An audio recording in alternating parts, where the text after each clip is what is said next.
पुरातन की कई परंपराएं लाया है। सृष्टि के निर्माण का पर शक्ति के संधान का पर्व बड़ा है आज गर्व का विक्रम के यशगान का। गुड़ी बनाओ उजले राहो द्वार द्वार घर घर। शक को हरा कर विक्रमादित्य ने चलाया संवत्सर।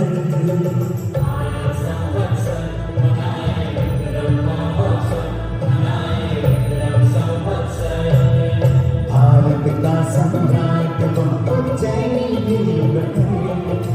शक को हरा कर विक्रमादित्य ने चलाया संवत्सर।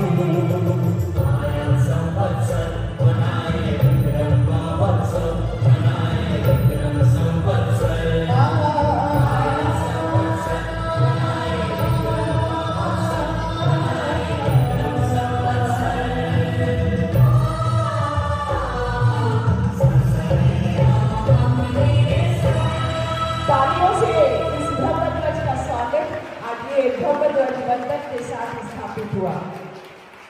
Vikram Samvat 2011 ini adalah masih frame pakalor ka.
नया साल मना रहा था दादाजी।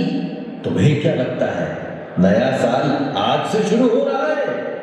अरे दादाजी आज ही से तो शुरू हो रहा है, यही तो सच है। ये सच नहीं है बेटा। ये जो नया साल आज पूरी दुनिया में मनाया जाता है, हमारा नया वर्ष उससे भी पुराना है। अंग्रेजी कैलेंडर तो भारतीय कैलेंडर के 57 वर्ष बाद बना है। तो हम लोग अपना नया साल क्यों नहीं मनाते? मनाते तो है, लेकिन इस तरह के शोर शराबे से नहीं।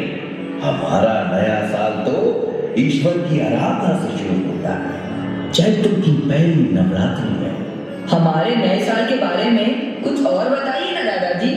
हाँ बेटा, उसके लिए तुम्हें कहानी सुननी होगी। कौन सी कहानी दादाजी? एक हो तो बताओ, अनेक कहानियां हैं बेटा। सिंहासन 32 बेताल 25। मुझे बताइए ना दादाजी उनके बारे में। बेटा अब रात हो गई और सुबह तुम्हें स्कूल भी जाना है। चलो चलो चलो चलो, कल जरूर सुनाऊंगा तुम्हें विक्रम और बेताल की कहानियां, पक्का, प्रॉमिस। ओके दादाजी, गुड नाइट। गुड नाइट बेटा।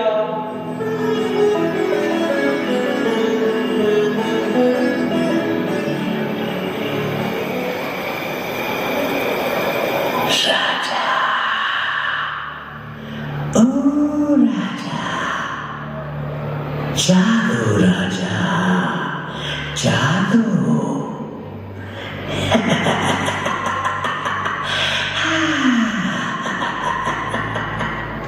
कौन कौन हो तुम? देखो मुझे डराओ मत, जल्दी बताओ कौन हो तुम और मुझे राजा क्यों बोला? क्योंकि तुम्हारा नाम मेरे राजा के नाम जैसा है। तुम तो मुझे भूत जैसे लग रहे हो। भूतों का भी राजा होता है क्या? राजा तो सबका होता है। लेकिन तुम हो कौन? जल्दी बताओ, वरना दादाजी को बुलाऊंगा। तो वह तुम्हें डंडे लाकर भगा देंगे। अरे बाप रे, अरे मैं तो डर गया।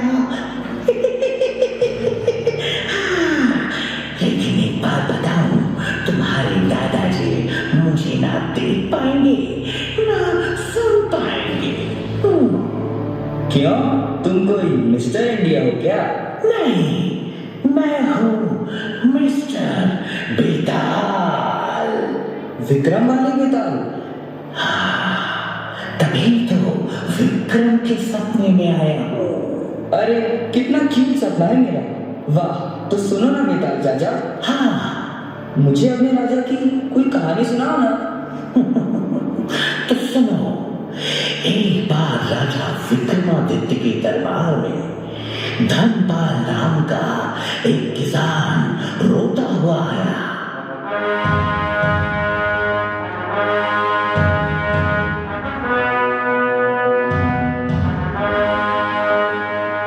महाराज, दुहाई हो महाराज, दुहाई हो, दुहाई हो महाराज, दुहाई हो महाराज, दुहाई हो। रो मत और निडर होकर कहो कि क्या हुआ है तुम्हारे साथ।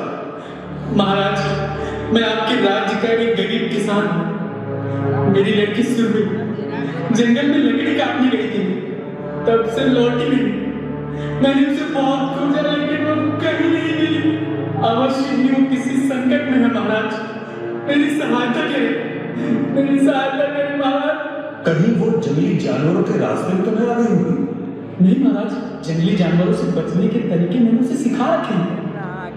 हो ना हो किसी ने उसका अपहरण किया है। मेरे राज्य में कौन ऐसा दुस्साहस कर सकता है? तुम निश्चिंत होकर घर जाओ, तुम्हारी बेटी जल्द ही तुम्हें सकुशल प्राप्त हो। ये विक्रमादित्य का वचन है। मैं इस मामले की छानबीन स्वयं करूंगा। मेरे राज्य में हर एक नागरिक सुरक्षित है। जिसने भी ये दुस्साहस किया है उसे छोड़ा नहीं जाएगा। जाओ, घर जाओ। जो आगे महाराज। गुप्तचर, जल्द से जल्द इस मामले का पता लगा। जो आज्ञा महाराज। फिर क्या गुप्तचर सारी जानकारी इकट्ठा कर अगले ही दिन विक्रमादित्य के पास जा पहुंचे।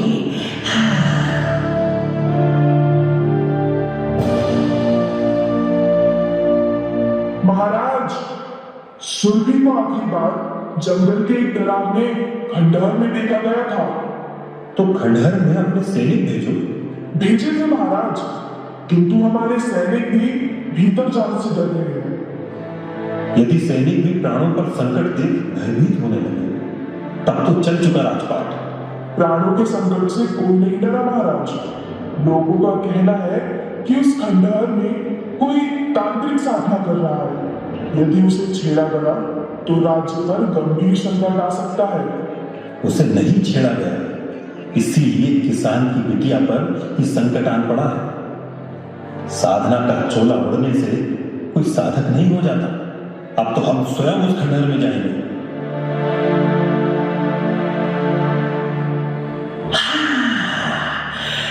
उसी रात राजा विक्रमादित्य जंगल के उस खंडहर में जा पहुंचे। अंदर से एक मशाल की रोशनी बाहर आ रही थी। राजा और आगे बढ़ गए। थोड़ी ही दूर में सुरभि बेहोशी की हालत में पड़ी थी। राजा उसके पास पहुंचे, उसे होश में लाया। वो उन्हें देखकर डर गई। जब राजा ने अपना परिचय दिया तब जाकर सुरभि की जान में जान आई। आगे क्या हुआ? तो अगले दिन राजा विक्रमादित्य की सभा लगी।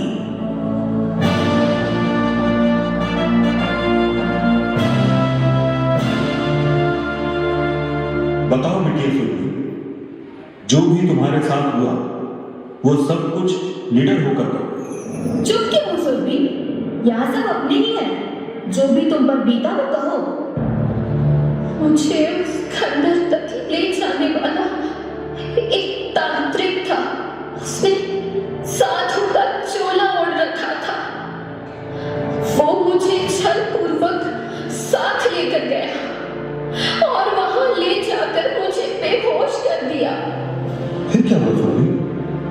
बेहोशी की हालत में मुझे कुछ दिखाई नहीं दे रहा था, किंतु वहां एक औरत की आवाज आ रही थी जो मंत्रों का जाप कर रही थी। तुम्हें वो आवाज याद है? वो औरत जो मंत्रों का जाप कर रही थी, उसकी आवाज पहचान सकोगे? जी महाराज। ऐसे कैसे इसकी बातों पर भरोसा कर सकते हैं महाराज? ये तो बेहोशी की हालत में थी। रानी पद्मिनी संकट से ही गुजरी है, इसकी बातों पर भरोसा तो करना ही होगा। बताओ सुनो, कैसी थी वो आवाज? रानी पद्मिनी जैसी। सुंदरी! महाराज, प्राणों की दुहाई, बिटिया भी होश में नहीं है, तभी अनाप शनाप कह रही है। मैं पूरे होश में हूँ। आवाजें पहचानने में मैं गलती नहीं कर सकती पिताजी। ये वही आवाज है जो खंडहर में मंत्रों का जाप कर रही थी। उस रात खंडहर में रानी पद्मिनी ही थी। महाराज, तो क्या अब मुझे न्याय नहीं मिलेगा? मिलेगा। न्याय वो नहीं जो रिश्तों को देखकर बदल जाए। न्याय वो है जो सही और गलत को स्पष्ट रूप से परिभाषित करे। यदि राजा न्याय करने के समय अपने रिश्ते निभाने लगे तो ये प्रजा के साथ सबसे बड़ा अन्याय है। वाह, इसने कहा और आपने मान लिया, ये न्याय है। साबित कब हुआ कि ये जो कह रहे हैं वो सही है? साबित भी हो जाएगा। राज पंडित, आप मंत्र जाप शुरू कीजिए।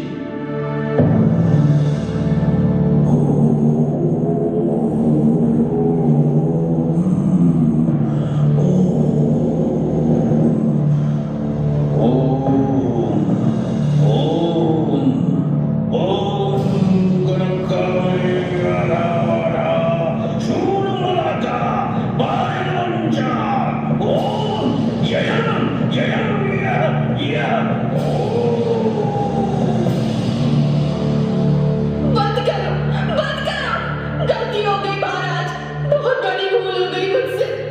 मैं उस दुष्ट तांत्रिक की बातों में आ गई थी।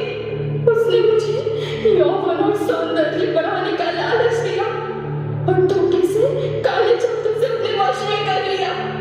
मैं छिपी हुआ रहने के लालच में आ गई थी महाराज, और उस बच्ची की बलि देने जा रही थी। आपने समय पर आकर न सिर्फ इस बच्ची को बचाया, बल्कि मुझे भी इस महापाप से बचा लिया। मुझे क्षमा कर दे राजन, भूल हो गई, बहुत बड़ी भूल। रानी होने के नाते प्रजा के प्रति तुम्हारा दायित्व तो मेरे बराबर ही था। तुम्हारी जगह कोई सामान्य स्त्री होती, शायद मैं उसे एक अवसर देता, किंतु राज्य की रानी के लिए ये अक्षम्य है। तुम्हारी जगह मैं स्वयं भी होता तो खुद को दंडित करता। रानी पद्मिनी, मैं तुम्हारा त्याग करता हूँ।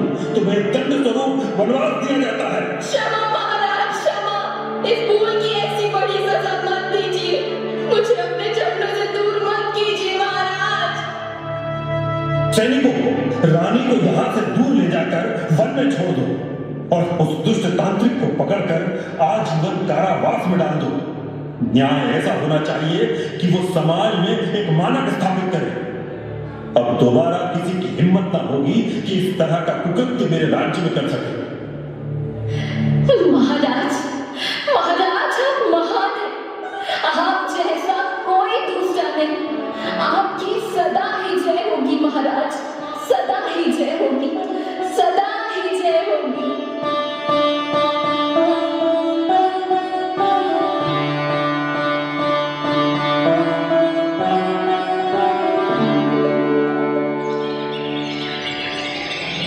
विक्रम, बेटा विक्रम, विक्रम। अरे, ये तो अभी तक सो ही रहा है। सुबह हो गई, उठने के पते नहीं है। विक्रम, विक्रम, अरे बेटा सुबह हो गई, आज स्कूल नहीं जाना क्या? अरे उठो। अरे आजकल के बच्चे देखो, कान पर जू तक नहीं लेंगे, घोड़ा बेच के सोए। अभी उठाता हूं बेटा।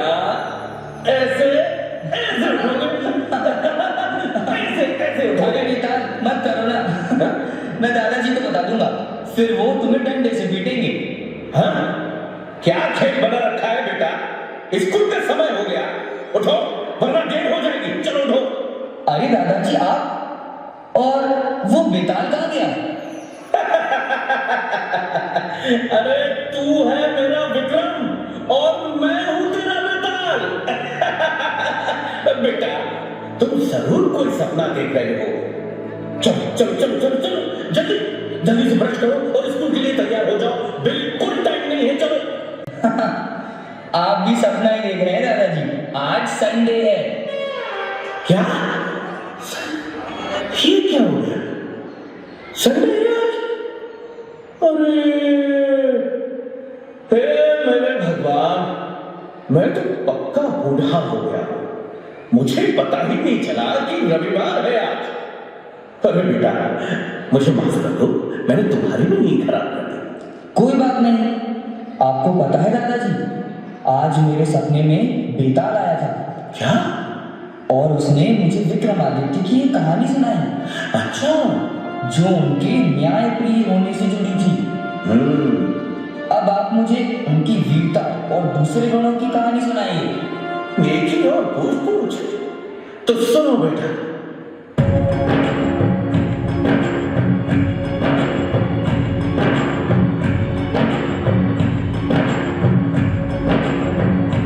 भारत भूमि में मालवा देश के राजा थे गंधर्व से, शिव की कृपा से बालक उनके जन्मा विक्रम से। राजा रानी प्रजा सुखी थे उस युवराज को पाकर, पता नहीं था शपूत राजा बैठा हाथ लगाकर। खुशी के इस शुभ अवसर पर उसने कहा पानी फेरा, छुप छुप कर हर तरफ से उसने उज्जैनी को घेरा।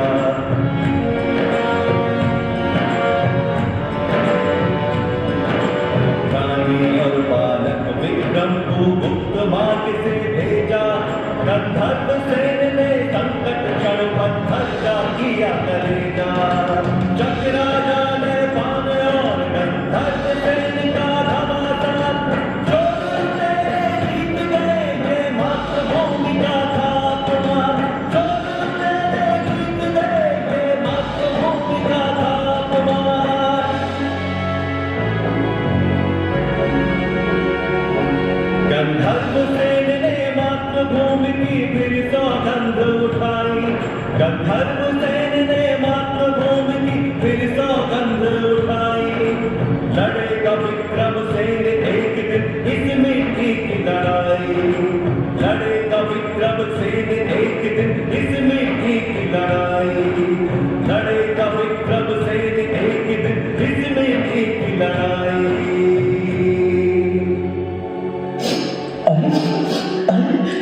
रो क्यों रहे हो बेटा? दादाजी मुझे ये कहानी अच्छी नहीं लगी। क्यों? क्योंकि इसमें नापान धोखे से जीत गया। जीतना गंधर्व सेन को चाहिए था, लेकिन वो तो लड़ाई छोड़कर चले गए। गंधर्व सेन गए क्योंकि उन्हें अपने सैनिकों और जनता की रक्षा करनी थी। उस समय शब्द इतने ताकतवर थे कि उनसे जीतना बहुत मुश्किल था बेटा। और जितने दिन लड़ाई चलती उतना ही राज्य का नुकसान होता। इसलिए उस वक्त उन्हें लड़ाई बीच में छोड़नी पड़ी। पर विक्रम सेन के पापा तो हार गए ना। हाँ, ये तो बुरा हुआ, लेकिन अंत भला तो सब भला।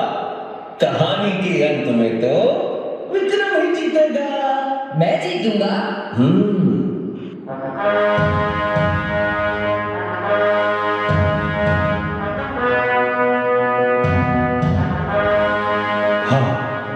तुम जीतोगे पुत्र, जीतोगे। तुम ही इस धरती को शक्तिहीन करोगे। अगर मेहमान ठीक से शासन चलाता तो मैं कभी राज्य की कामना नहीं करता, किंतु जनता ही उससे परेशान। जनता के कष्ट हरना ही मेरा परम धर्म। मां, जब तक भारत भूमि को शकों से मुक्त न करा दूं, तब तक अन्न का एक दाना भी ग्रहण नहीं करूंगा। बेटा तेरे विचार ठीक हैं, परंतु अन्न त्याग का हट ठीक नहीं। हाँ युवराज, रानी जी ठीक कह रही है। आपकी तरह मैं भी बेचैन हूं अपनी मातृभूमि की मुक्ति के लिए। 20 वर्ष की प्रतीक्षा कम नहीं होती। इन 20 वर्षों में जनता ने बड़े कष्ट सहे। मालवा के महाराज और महारानी को छुप छुप कर वनों में रहना पड़ा। हम सब आपके बड़े होने की प्रतीक्षा कर रहे थे। हे मालवा नरेश, हम सबको आपके आदेश की प्रतीक्षा है। मालवा के नरेश तो स्वयं महाकाल है। हमारा वंश तो बस उन्हीं का सेवादार। भगवान महाकाल मेरे स्वप्न में आए और उन्होंने आदेश दिया है कि अब अवंतिका को मुक्त कराने का समय आ गया है। ये तो शुभ संकेत है युवराज, किंतु हमारे पास सैनिक बहुत कम है। युद्ध में सेना की संख्या से अधिक उसका कौशल काम आता है। मैंने जो भैरव सेना तैयार की है उस पर महाकाल की कृपा है।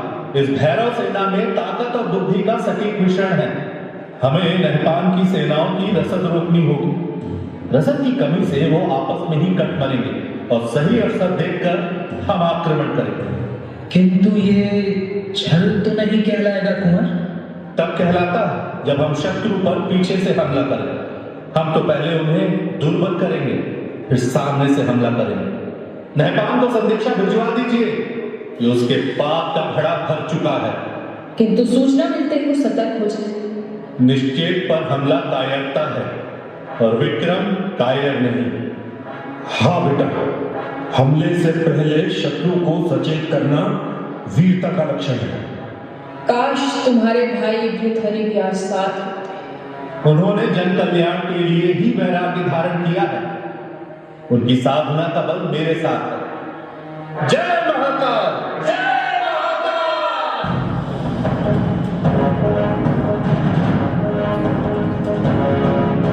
फिर मातृभूमि के सम्मान में विक्रम ने नहपान से घमासान युद्ध लड़ा और मालवा भूमि को शक वंश से मुक्ति दिलाई।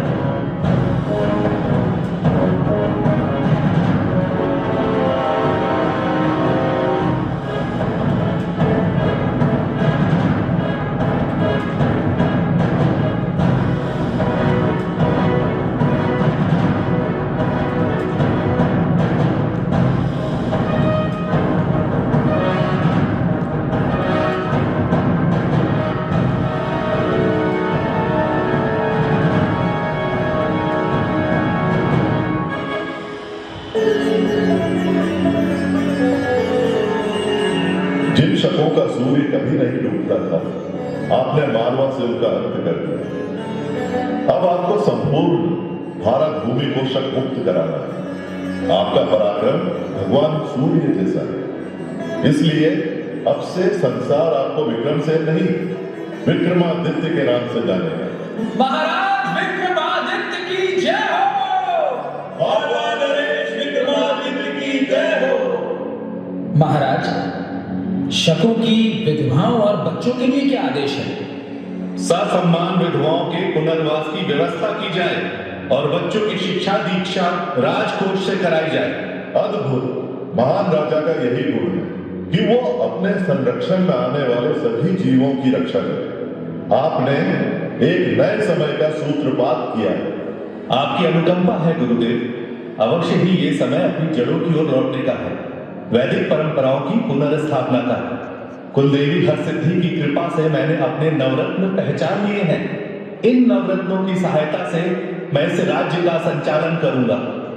धनवंतरी, शबनक, अमर सिंह, वास्तुकार शंकु, कालिदास, वेताल भट्ट, वररुचि, खटखपर और वराह मिहिर जैसे विद्वानों के नेतृत्व में यह राज्य 10 दिशाओं में प्रगति करेगा। जैसे ब्रह्मांड की शोभा नवग्रह से होती है, वैसे ही मालवा के यह नवरत्न मिलकर राज्य का वैभव बढ़ाएंगे। साथ ही धूर्त शिरोमणि मूलदेव और आचार्य व्याड़ी को भी मैं अपने रत्नों में शामिल करना चाहता हूं। पुत्र, राजा के विचार दल में धूर्त मूलदेव का क्या काम? विद्वानों को शामिल करना तो समझ आता है, किंतु धूर्त शिरोमणि को कौन राजा अपने पास आने देता है? धूर्तों को हराने के लिए क्या सरल और निष्कपट विद्वान सलाह दे पाएंगे? भारत भूमि पर शकों का वृहद साम्राज्य है। अगर हमें उन्हें इस धरती से खदेड़ना है तो इनकी धूर्तताओं को समझना होगा। मुझे लगता है इन मामलों में मूल देव की सलाहें बहुत काम आ सकती हैं। अद्भुत। धरती के इतिहास में ऐसी समृद्ध सोच किसी राजा की ना देखी ना सुनी। आचार्य व्याड़ी भले ही स्वर्ण बनाने में अब तक असफल रहे हैं, किंतु वो लगनशील है। आज नहीं तो कल अवश्य सफल होंगे। बार बार असफलताओं के बाद भी उनका विश्वास स्वयं से टिका नहीं है। ऐसा विद्वान अवश्य ही राज्य के लिए उपयोगी साबित होगा। गुरु का आश्वासन मिल गया, अब मैं निश्चिंत हूं। श्रीमान कालिदास, आपसे आग्रह है कि अपने साहित्य को जन सुलभ बनाने की दिशा में कार्य करें। अन्य सभी नवरत्नों से आग्रह करता हूं कि ज्ञान, विज्ञान, भाषा और वैदिक रीति के प्रसार की दिशा में कार्य करें। जैसे आज्ञा महाराज। गुरुदेव, एक विचार मेरे मन में उमड़ रहा है, यदि आपकी आज्ञा हो तो कहूं? आदेश करें महाराज। मुझे देश में एक नए पंचांग की आवश्यकता महसूस हो रही है। क्या हम मालवा को समय गणना का वैश्विक केंद्र बना सकते हैं? साधु साधु, बहुत उत्तम विचार है महाराज। जैसी आज्ञा गुरुदेव।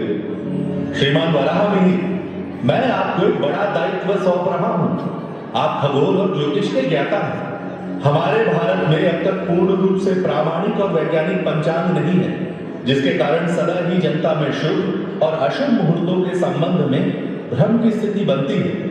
आप काल गणना की नई व्यवस्था तैयार करिए जो वैदिक परंपराओं पर आधारित हो और पूर्ण रूप से वैज्ञानिक हो। आपकी आज्ञा शिरोधार्य है महाराज, किंतु आपके मार्गदर्शन के बिना मेरे लिए ये कर पाना संभव न होगा। आप स्वयं सही विषयों के ज्ञाता हैं। इस दिशा में आप आगे आगे चलें और मैं आपका सहगामी रहूंगा। आप ही इस विक्रम संवत के प्रणेता हैं।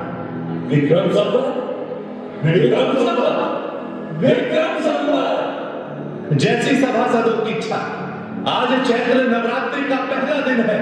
आज से ही विक्रम संवत की गणना आरंभ करेंगे तो माता हरसिद्धि की कृपा हम सब पर बनी रहेगी।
तुमने राजा बनते ही राज्य संचालन की दिशा में जैसा आमूल चूल परिवर्तन किया, उसके लिए तुम्हें अनेक आशीर्वाद देती हूँ।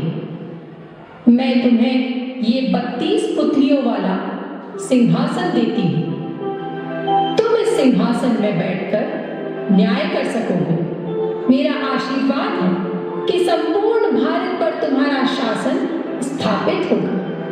तुम चक्रवर्ती सम्राट बनोगे, सम्राट विक्रमादित्य, न भूतो न भविष्यति।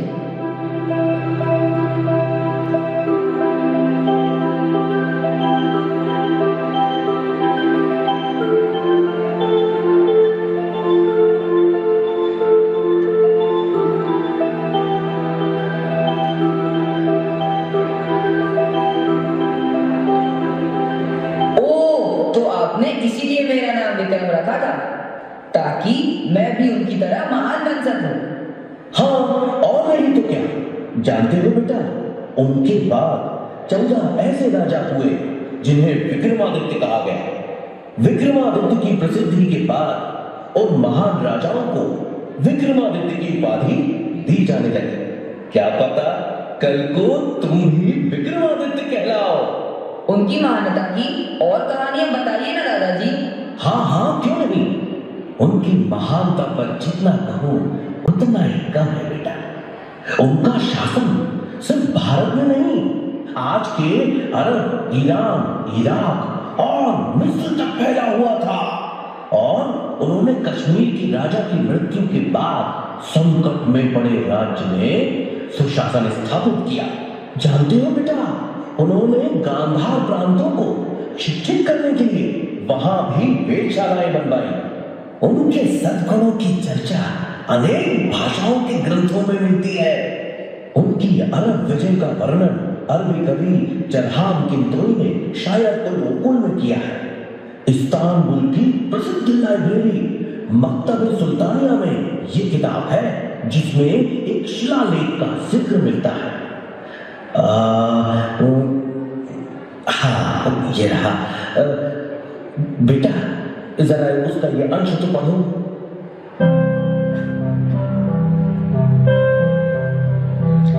वे लोग भाग्यशाली थे जो विक्रमादित्य के समय में जन्मे, उन्हीं के शासन में जीवन बिताया।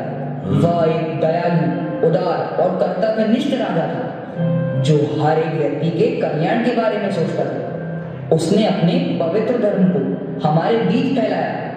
हिंदुस्तान के शून्य से भी तेज विद्वानों को विक्रम ने उनके बीच भेजा ताकि ज्ञान का उजाला उस तरफ भी फैल सके।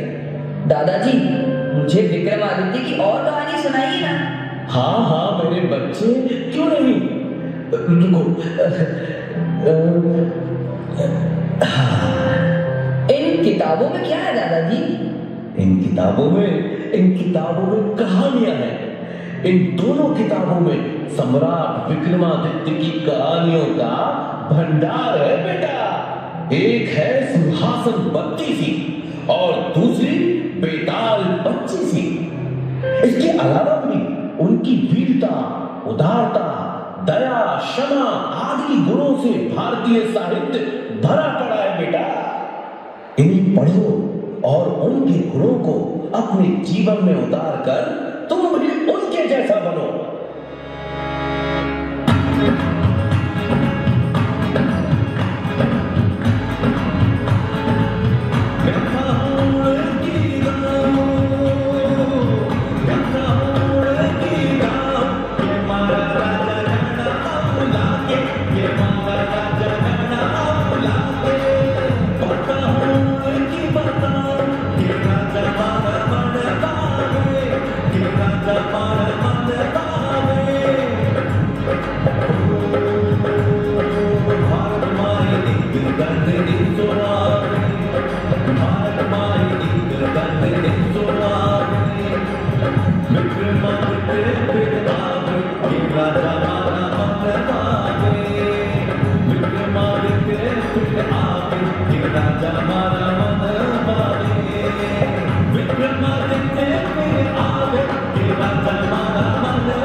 हमारे महाकाल की नगरी उज्जैन से पधारे रंगरूपिया थिएटर कलाकार जो है, जोरदार ताली। और अब स्थानीय हो गए इंदौर में, तो हमारे इंदौर का गर्व, गौरव, शान, आन बान रवि जी, आपकी इस पूरी टीम को हम 2 वर्षों से देख रहे हैं। निश्चित तौर पर आपका निर्देशन, आपका मार्गदर्शन और आपका स्नेह आशीर्वाद इन कलाकारों की आभा में झलकता है। और बच्चों कैसा लगा? तो एक बार दोनों हाथ ऊपर उठाइए। आपका सम्मान, आपका स्वागत भाव तालियों के माध्यम से पहुंचना चाहिए।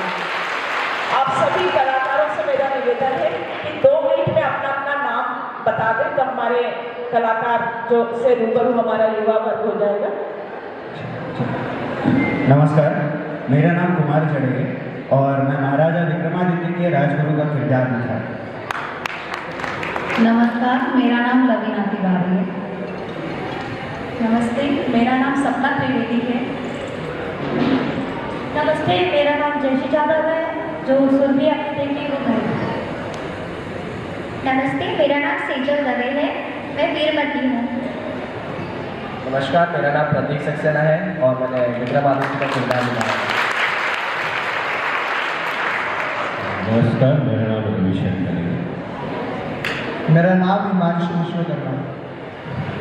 मेरा नाम विश्वास जादव है, मैं मेहरबान और किसान की भूमिका में हूँ। नमस्कार, मैं कंच चौक से गुप्तचर की भूमिका में। नमस्कार, मैं सुदेश वसूनिया गंधर्व सेन की भूमिका में हूँ। नमस्ते, मैं जीत यादव, मैंने सैनिक की भूमिका निभाई। नमस्कार, मैं नीलाभ शर्मा, मैंने बराह में की और शुरुआत में विक्रम के फ्रेंड की भूमिका निभाई। नमस्कार, मेरा नाम है जयदीप पाथरीकर, मैंने इस सुंदर नाटक में अनेक भूमिका निभाई। मेरा नाम सुनील सोनी। नमस्कार, मेरा नाम है पार्थ उपाध्याय और मैंने विक्रम यानी कुंडे की भूमिका निभाई। विष्णुदत्त मंत्री के किरदार में मैं अजय चौहान। ये हमारे कलाकार थे। मैं आदरणीय अपर आयुक्त पांडे सर और जिला शिक्षा अधिकारी महोदय से अनुरोध करूंगी कि यहाँ बैठे सबकी ओर से पुष्पगुच्छ देकर रवि जोशी जी का स्वागत करें ताकि हमारे सारे कलाकारों का स्वागत हो पाएगा। बेटा एक पुष्पगुच्छ मैडम के हाथों तक पहुँचा दीजिए।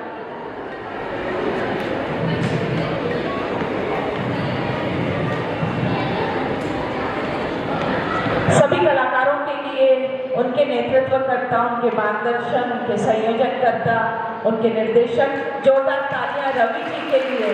और रवि का पर्याय ही सूर्य है और आज सूर्य उपासना के साथ इस विक्रमोत्सव का 9 वर्ष प्रतिपदा का शुभारंभ होता है।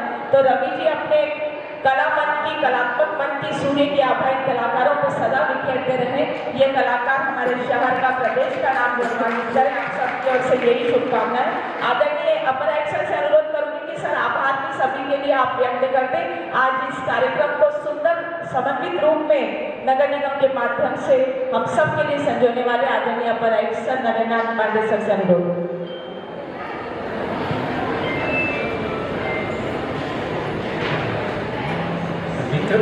विक्रम संवत 2083 के प्रारंभ के उपलक्ष्य में संस्कृति विभाग के तत्वाधान एवं जिला प्रशासन और नगर पालिका निगम द्वारा